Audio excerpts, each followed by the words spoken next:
Jerusalem, while they lay in ambush along the road to kill him. But Festus answered that Paul should be kept at Caesarea, and that he himself was going there shortly. Therefore, let those who have authority among you go down with me and accuse this man, to see if there is any fault in him. And when he had remained among them more than 10 days, he went down to Caesarea. And the next day, sitting on the judgment seat, he commanded Paul to be brought. When he had come, the Jews who had come down from Jerusalem stood about, and laid many serious complaints against Paul, which they could not prove, while he answered for himself, Neither against the law of the Jews, nor against the temple, nor against Caesar have I offended in anything at all. But Festus, wanting to do the Jews a favor, answered Paul, Are you willing to go up to Jerusalem and there be judged before me concerning these things? I stand at Caesar's judgment seat, where I ought to be judged. To the Jews I have done no wrong, as you very well know. For if I am an offender, or have committed anything deserving of death, I do not object to dying.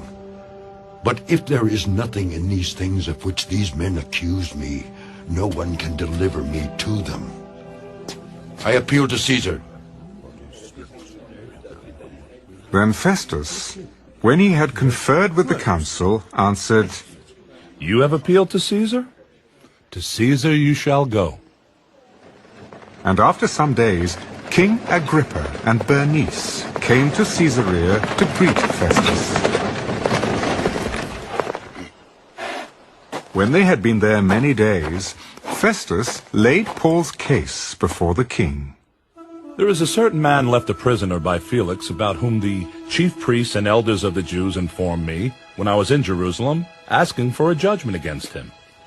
To them I answered, It is not the custom of the Romans to deliver any man to destruction before the accused meets the accusers face to face, and has opportunity to answer for himself concerning the charge against him.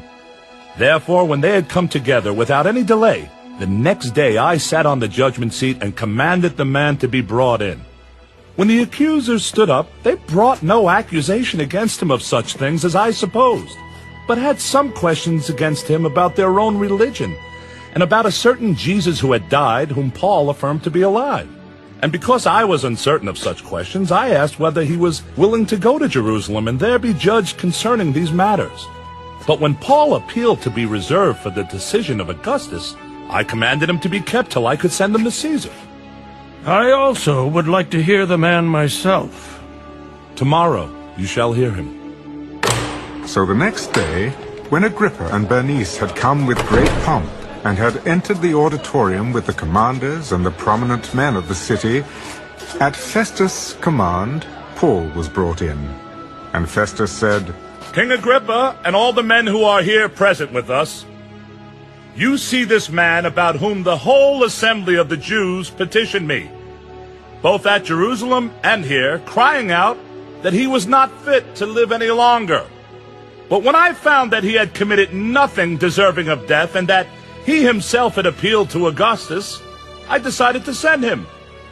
I have nothing certain to write to my lord concerning him. Therefore I have brought him out before you, and especially before you, King Agrippa, so that after the examination has taken place, I may have something to write. For it seems to me unreasonable to send a prisoner and not to specify the charges against him.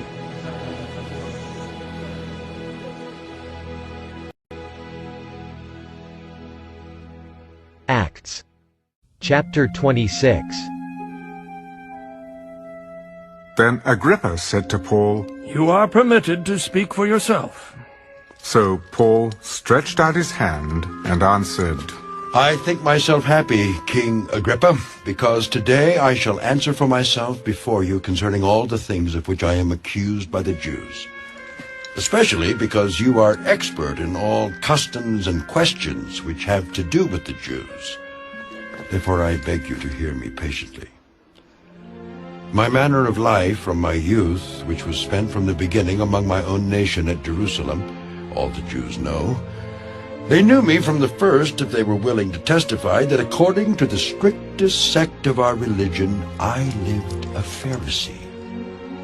And now I stand and am judged for the hope of the promise made by God to our fathers.